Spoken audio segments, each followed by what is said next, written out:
the study design, which is the topic we are going to discuss in the evidence-based practice, the course of epidemiology and statistic, or the course of the MS in Allied Health Sciences Superior University.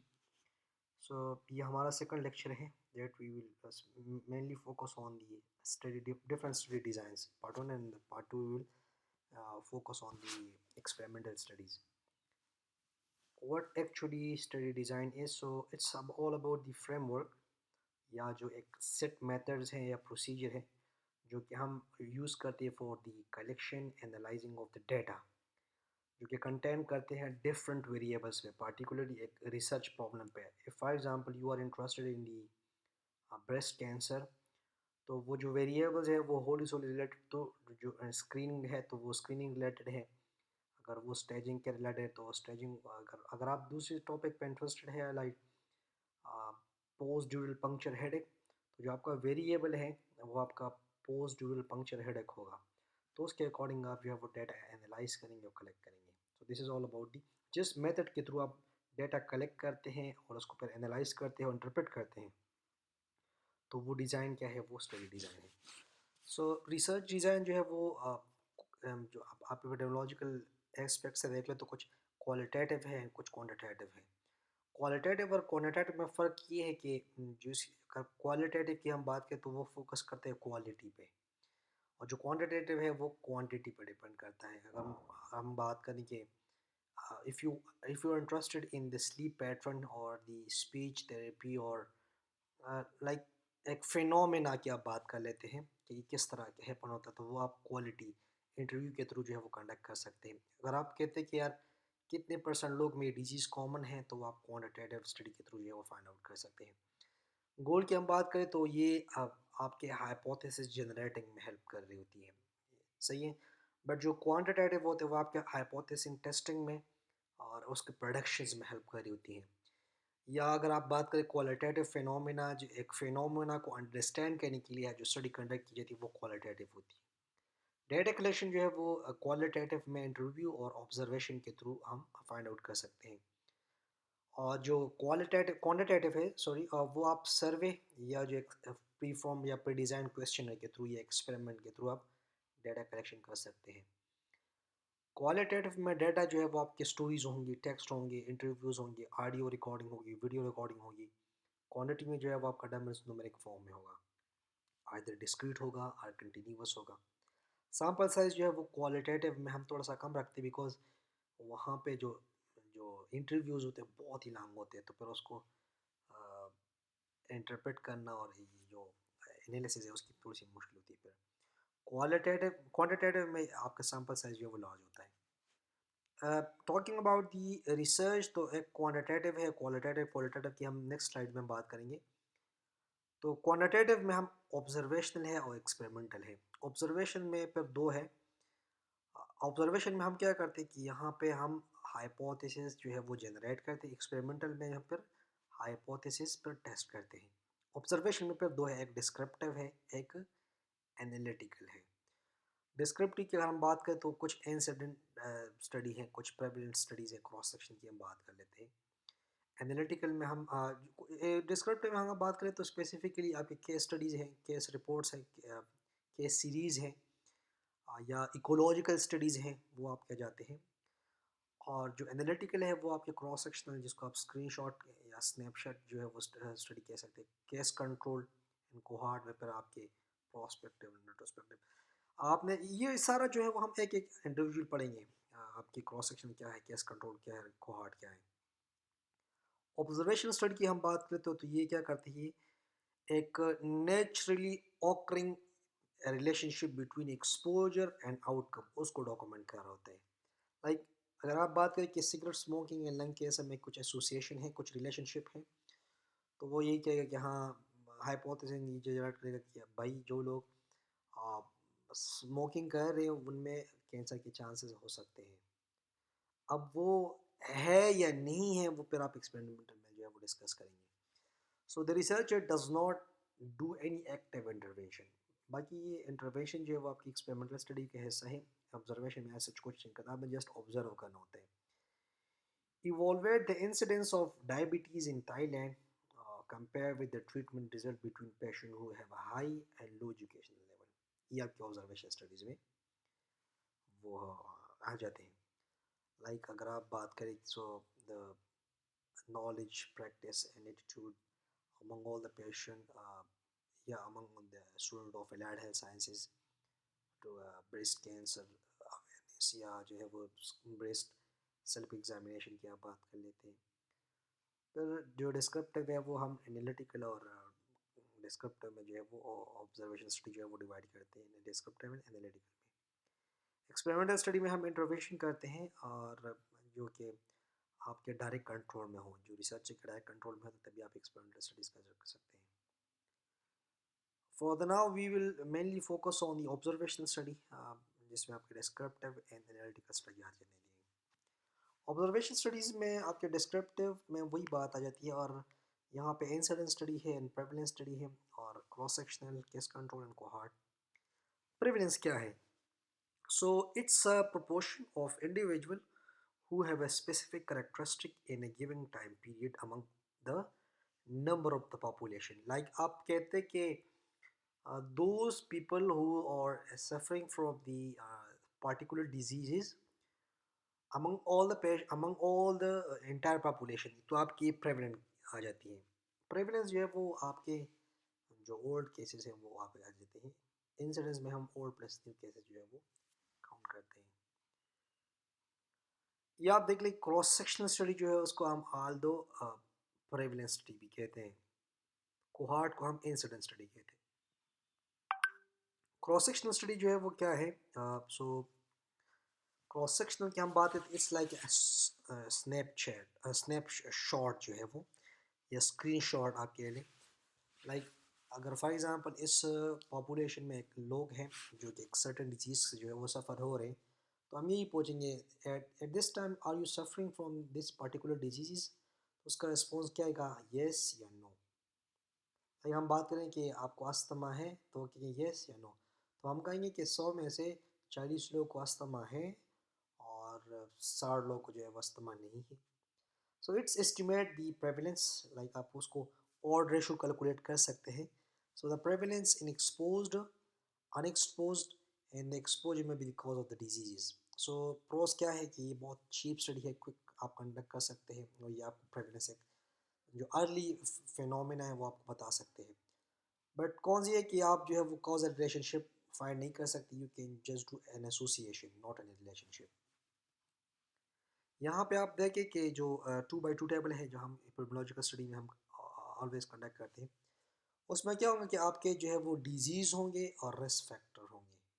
सही है, जो expose हैं और unexposed हैं. तो risk factor जिनमें risk factors भी है और डिजीज़ हैं तो वो आपका ए में जाएगा, ये वाला पोर्शन. और जो बी है वो आपका जो रिस्क फैक्टर है और डिजीज़ नहीं है. और सी में आपका वो होगा जहाँ पे रिस्क फैक्टर नहीं है बट डिजीज़ स्टिल अवेलेबल है. और ये आपका हो गया कि ना रिस्क फैक्टर है ना डिजीज़ है. तो ये वाला आपका जो है वो क्या है? सैम्पल साइज़ है. और ये होल जो स्टडी आप जिस पॉपुलेशन से कंडक्ट करें वो आपका पॉपुलेशन है. प्रेवलेंस जो है वो आपका डिजीज़ इन एक्सपोज्ड. सो ये प्रेवलेंस रेशो है. और the prevalence of disease in unexposed मतलब prevalence of disease in exposed ये एक्सपोज है and prevalence of disease in unexposed. सही है. सो यहाँ पे हम क्या लिखेंगे कि यहाँ पे हम डिजीज़ पॉजिटिव डिजीज़ या सॉरी यहाँ पे हम एक्सपोज लिखेंगे, यहाँ पे अनएक्सपोज, यहाँ पे डिजीज़ पॉजिटिव, यहाँ पे डिजीज़ नेगेटिव हम लिख लेते हैं. So the prevalence ratio is the prevalence of the disease in exposed divided by the prevalence of disease in unexposed. यहाँ पे आप देख लें, यहाँ पे जो आप कॉलम में आप देख लें तो यहाँ पे डिजीज़ हैं, जो डिजीज़ पॉजिटिव लोग हैं वो यहाँ पे होंगे एंड जो डिजीज़ नेगेटिव है वो यहाँ पे होंगे. सही है. वो लोग जिनको डिजीज़ भी है और जो एक्सपोज भी है वो ए है. वो लोग जो कि जो एक्सपोज तो है, जो कि स्मोकिंग कर है बट उनको डिजीज़ अभी तक डेवलप नहीं हुआ वो भी है. तो उसको हम क्या किस तरह कहेंगे कि हम अगर फॉर एग्जांपल मैं कहूँ कि जिन लोग को डिजीज़्ड हैं अमंग द एक्सपोज तो वो आपका A divide by A plus B. उसके बाद जो है फिर वो लोग जो कि जिनको डिजीज़ है बट एक्सपोज नहीं है जिनको लंग कैंसर है बट वो स्मोक नहीं करे वो सी में आएगा। वो लोग जिनको डिजीज़ भी नहीं है और वो स्मोक भी नहीं करे वो डी में आएगा। तो अगर मैं कहूँ कि जिन लोगों को डिजीज़ है और वो सिगरेट स्मोक नहीं कर रहे तो फिर वो क्या होगा, C divide by C plus D. तो यहाँ पे आप देख लें।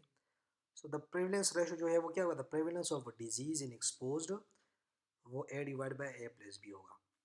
सो the prevalence of disease in non exposed, तो वो सी प्लस डी होगा, divide by C plus D होगा।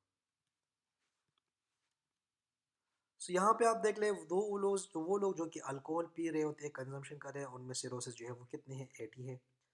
और वो लोग जो लोग जो है वो अल्कोहल कंजम्पशन नहीं करते और जिनमें स्टिल डिजीज़ है वो तो आपके 10 आ जाते हैं। वो लोग जो कि अल्कोहल पी रहे हैं और जिनमें सिरोसिस नहीं है वो 20 है। वो लोग जो कि डिजीज़ जो कि अल्कोहल भी नहीं पीते और जिनको लिवर सिरोसिस भी नहीं है वो 50 है। तो ये आप देख लें, टोटल जो है वो 160 पॉपुलेशन है। तो हम अगर फॉर एग्जांपल वो निकाल लेते हैं। So the prevalence of disease among expose to 80 divide by 100, मतलब 80 प्लस 20 वो 100 आता है। और जो अनएक्सपोज है तो 10 डिवाइड बाय जो 10 प्लस 50 है तो 60 हुआ उस, मतलब 10 डिवाइड बाई 60, तो ये आपका अनएक्सपोज में आएगा। सो यहाँ पे आप देख लें। सो जो इंटरप्रिटेशन है वो अभी मैंने लास्ट लाइन में आपको बताया कि 80 divide by 100 and 10 divide by 60। अच्छा, इंसिडेंस क्या है? So it's actually represent the occurrence of a new cases of a disease or the injury or in a population occur a specified period of time. Like हम बात करते हैं cumulative की, तो the number of new cases within a specified period of time, उन लोगों में जो कि रिस्क पे है, उन पॉपुलेशन में, हम इंटायर पॉपुलेशन की बात नहीं करते, वो लोग जो कि रिस्क पे, तो उसको हम पॉपुलेशन कंसिडर करेंगे इंसिडेंस में। कोहार्ट स्टडी में जो है वो हम इंसिडेंस फाइंड करते हैं न्यू केसेस, केस कंट्रोल में या क्रॉस सेक्शन स्टडी में हम प्रेवलेंस फाइंड करते हैं।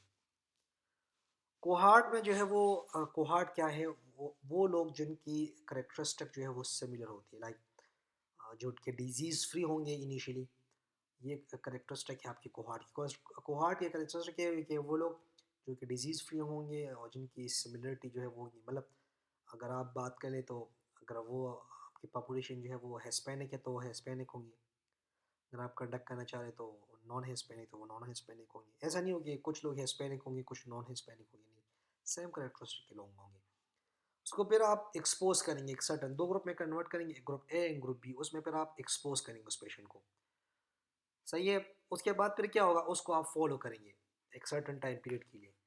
तो उसके बाद फिर आप देखेंगे जो उनमें एक्सपोज हो चुके हैं उनमें डिजीज़ है कि नहीं है, वो लोग जो कि एक्सपोज नहीं थे उनमें डिजीज़ है कि नहीं है। ये आपका प्रोस्पेक्टिव है। रेट्रोस्पेक्टिव में ये होंगे कि वो लोग जो उनमें जो कि एक सर्टेन, फॉर एग्जांपल आप कहते हैं कि एक सर्टेन रेडिएशन के ऊपर आपके स्किन के ऊपर जो है वो कोई इफेक्ट है कि नहीं, कैंसर इफेक्ट है कि नहीं। तो आप देखेंगे कि अभी यहाँ पे मैं बैठा हुआ हूँ 2023 में, मैं देखता हूँ कि एक सर्टेन रेडिएशन का स्किन कैंसर के ऊपर जो है कुछ इफेक्ट है कि नहीं है।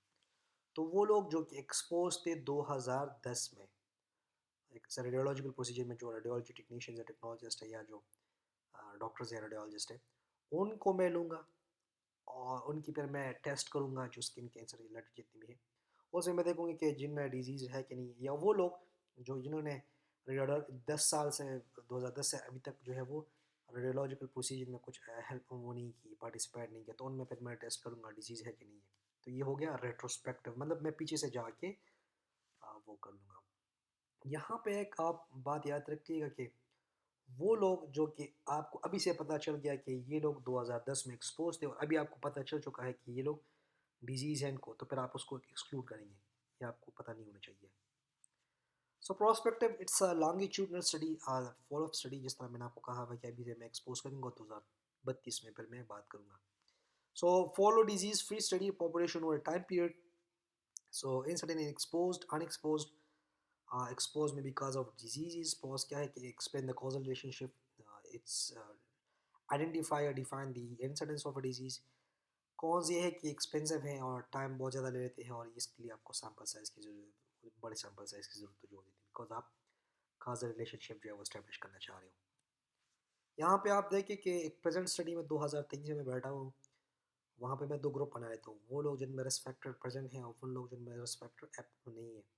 मतलब वो लोग, वो ख़वातीन या वो मर्द हज़रात जो कि स्टिल स्मोक कर रहे हैं, एक मैं को ग्रुप ए बना दूंगा। वो लोग जो स्मोक नहीं कर रहे हैं उनका जो है मैं ग्रुप बी बना दूंगा, और फिर मैं उसके लिए सर्टन टाइम पीरियड के लिए फॉलो करूँगा 2032 तक या 40 तक। फिर उसमें मैं देखूँगा कि वो लोग जो कि स्मोक कर रहे थे डेली उनमें डिजीज़ है कि नहीं है, और फिर वो लोग जो कि स्मोक नहीं कर रहे थे उनमें डिजीज़ है कि नहीं है।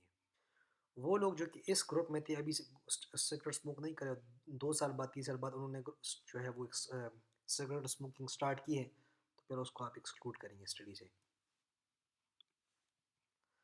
रेट्रोस्पेक्टिव जो है वो आप हिस्टोरिकली कोहार्ट में जो पीछे से आप जाएंगे, जिस तरह मैंने आपको रेडियोलॉजिकल एग्जांपल दी है। So researchers start this study at the time follow up has already been completed, जो कि 2010 की हम बात करते हैं। सपोज ये कि आप इसको जल्दी कंडक्ट कर सकते कंपेयर टू प्रोस्पेक्टिव। कौन सी है कि work with that has been measured in past और ऑन टू अनदर पर्पस के लिए अगर आपने यूज़ की हो पर्पस में, आप दोबारा जो है वो कोई और पैरामीटर फाइंड आउट करना चाहे तो फिर वो थोड़ा सा मुश्किल होता है। रेट्रोस्पेक्टिव जो है वो बात है कि आप अभी से अभी प्रेजेंट में है 2023 में है, और 2010 में आपने देखे कि वो लोग जो कि एक्सपोज थे, फिर उनमें अभी टेस्ट करते कि वो उनमें डिजीज़ है कि नहीं है, या वो लोग जो कि उस टाइम एक्सपोज नहीं थे अभी आप देखते कि डिजीज़ है कि नहीं है। ये आपका हो गया रेट्रोस्पेक्टिव। सो यहाँ पे आप देख ले रिस्क रेशो या रिलेटिव रिस्क, वो आप इंसिडेंट्स में वो फाइंड आउट करते हैं, क्रॉस सेक्शनल स्टडी में, सॉरी कोहॉर्ट स्टडी में फाइंड करते हैं, और रेशो हम केस कंट्रोल में और क्रॉस सेक्शन में हम फाइंड करते हैं। रिलेटिव रिस्क जो है वो हम कोहॉर्ट में फाइंड इंसिडेंट्स में और जो भी कोहॉर्ट है उनके लिए फाइंड आउट करते हैं। रिलेटिव रिस्क जो है वो क्या है, the number of new cases divide by the total population at risk. तो वो लोग जो कि risk of a disease in exposed and risk of a disease in unexposed, सही, तो हमें हम प्रोटेक्ट करते हैं। यहाँ पे आप देख लें, so risk of a disease in exposed, तो ये आपका ए वाला पोर्शन होगा, and risk of a disease in unexposed तो वो आपका ये वाला होगा, सही है।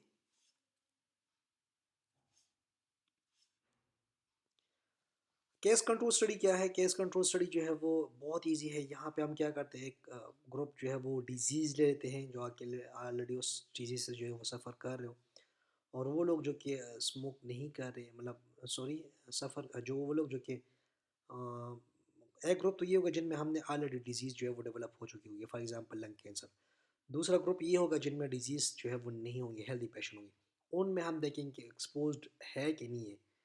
सो बाज़ लोग उसको कि जो है वो रेट्रोस्पेक्टिव जो केस कंट्रोल है उसको हम रेट्रोस्पेक्टिव स्टडी भी कहते हैं। बट जो आप बुक उठा लें एपिडेमियोलॉजी के लिए इनगॉडियस, तो वहाँ पे मेंशन किया हुआ है कि ये स्टडी जो है वो रेट्रोस्पेक्टिव स्टडी नहीं है, ना कि जो है वो ये बिल्कुल सिमिलर है रेट्रोस्पेक्टिव कोहार्ट की।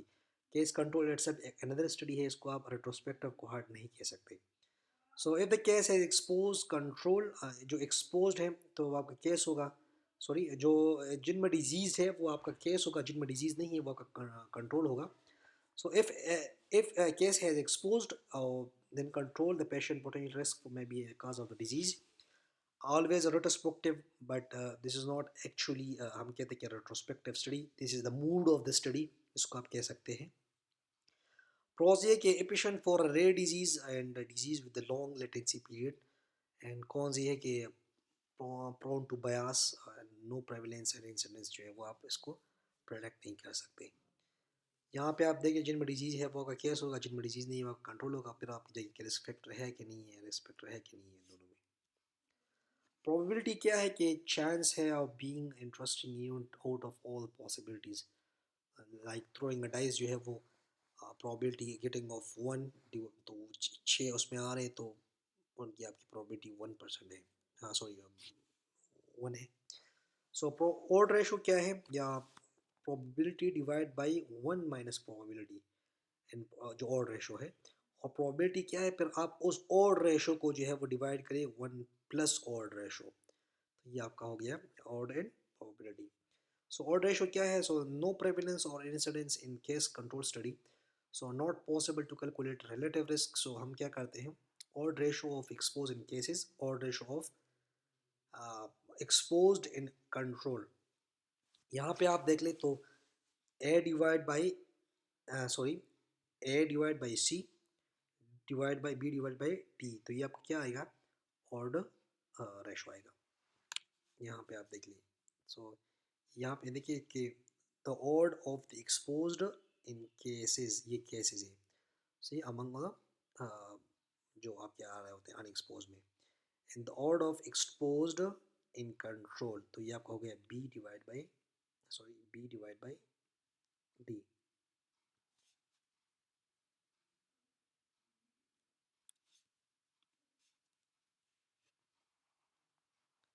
ये इसको आप इस तरह भी कह सकते हैं कि इस तरह मल्टीप्लाई भी कर सकते हैं।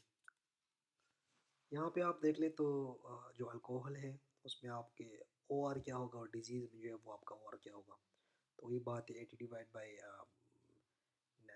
90 एंड 20 डिवाइड बाई 70। यहाँ पे आप वही देख लें कि ओ आर क्या है, रिलेटिव रिस्क क्या है। This is the assignment for you guys, अगर आप देखना चाह रहे हो तो। सो odd ratio and relative risk interpretation, अगर आपका ऑड रेशो या रिलेटिव रिस्क जो है वो 1 आ रहा है तो उसका मतलब 0 आ रहा है तो उसका मतलब है कि no association. If your odd ratio is more than 1, it means in a positive association. If the odd ratio is less than, so it's in inverse association mean a protective factors that could prevent that particular event from this. अच्छा, दूसरा जो है वो experimental studies क्या क्या आ रही है, तो एक्सपेरिमेंटल स्टडीज़ में आपके जो कोजाई एक्सपेरिमेंटल है and randomised, so phases of the clinical trial जो है वो हम क्या आएंगे, एक इनविट्रो एनिमल स्टडीज़ होती है, उसके बाद फिर वो हेल्दी वॉलंटियर पे काम करते हैं। ये pharmacokinetic and pharmacodynamic and safety in side effect efficacy के बारे में बात करते हैं। Sorry, pharmacodynamics, pharmacokinetics and safety और साइड इफेक्ट की हम बात कर लेते हैं। तो ये तकरीबन 10 से लेके 100 लोग पे होते हैं। फिर जो थर्ड पेज है वो हम करते हैं पेशेंट्स पे, जो कि 100 से लेके 1000 में, जो कि उस ड्रग्स की एफिकेसी फाइंड करते हैं। सही है। थर्ड स्टेज में जो है या फोर्थ स्टेज में हम ये करते हैं कि 1000 में से लेके फिर 10,000 में करते हैं, ताकि कंफर्म द एफिकेसी, जिनमें आपके randomise control trial in patient में की जाती है। उसके बाद ये पोस्ट मार्केटिंग सर्विलेंस है, जो कि कितने लोगों से सब फ़ायदा उठा रहे हो, कितने लोग जो उसके साइड इफ़ेक्ट से सफ़र कर रहे हो। तो अवेलेबल इन पब्लिक जो है वो आपका स्टेज 3 स्टेज 4 में आएंगे। So provide strong evidence of a cause-effect relationship. So participants are randomly assigned to an experimental and control group. Control group receive another treatment or a placebo. इसमें blinding होती है, first person blinding, second person blinding and third person blinding. यहाँ पे आप देख ले, सो population है, उसे आप सैम्पल साइज जो है निकाल लेते हैं। एक इंटरवेंशन ग्रुप होगा जिसमें आप वो ड्रग्स देते हैं, और दूसरा जो है वो कंट्रोल होगा जिसमें प्लेसिबो देते हैं, जिसमें वो ड्रग्स लाइक वाटर होते हैं, जो कि इसका इफेक्ट कुछ नहीं होता। फार्माकोकाइनेटिक इफेक्ट भी नहीं होता, फार्माकोडायनेमिक इफेक्ट भी नहीं होता, बट उस पेशेंट को पता नहीं होना चाहिए। उसके बाद आप उस सर्टेन टाइम पीरियड के लिए फॉलो करते हैं और देखते हैं कि उसका आउटकम जो है वो गुड है या बैड है, उन दोनों कंडीशन में। अदर डिज़ाइन जो है वो use the cross over study, जिसमें आपके पार्टिसिपेंट जो है वो serve as their own control, मतलब एक सर्टनली एक रैंडमली असाइन पार्टिसिपेंट जो है वो स्विच कर जाते हैं। इनिशियल अगर वो केस है तो फिर वो कंट्रोल बन जाता है, और बाद में जो है वो जो कंट्रोल थे वो केस बन जाते हैं। वो एक सर्टन टाइम पीरियड के बाद जो है फिर वो क्रॉस ओवर कर देते हैं। प्रोज ये है कि रिड्यूस इन्फ्लुएंस बन confounding and carry over effect period effect जो है वो, या रेजिस्टेंट डिजीज प्रोग्रेशन, वो इसके कॉन्स हैं। So this is a pyramid जो कि tell about the efficacy of the study. Editorially expert opinion मायने जो है वो कम रखती है। जो mechanistic studies होती है वो उसके थोड़ी सी अच्छी होती है compared to editorial। उसके बाद केस रिपोर्ट, केस स्टडीज़, उसके बाद फिर क्रॉस सेक्शनल स्टडीज़ या surveys, case control studies, cohort studies, randomized control trial best, last में जो है वो Meta analysis of the randomized control वो बेस्ट है। सो सिस्टमेटिक रिव्यू इट्सल्फ एक बहुत बड़ा वो फील्ड है, जो इसमें हम हाल दो तीन स्लाइड पे पढ़ेंगे। Collect all the possible studies related to a given topic in a design, review, analyze the results. Meta-analysis, statistical process of the analyzing and combining results from similar studies. उसके पर ये होता है कि पब्लिकेशन बायसेस जो होती है, कुछ लोग उसको अमेरिकन की एक्सेप्ट करते हैं, कुछ लोग जो है वो चाइनीज़ की एक्सेप्ट करते हैं, तो फिर ये कन्फ्लिक्ट होता है उसमें। So this was all about the study design part one. In the next session, we will mainly focus on the randomized control trial and systematic review also. Thank you so much. If you have any question, you can ask me. Thank you.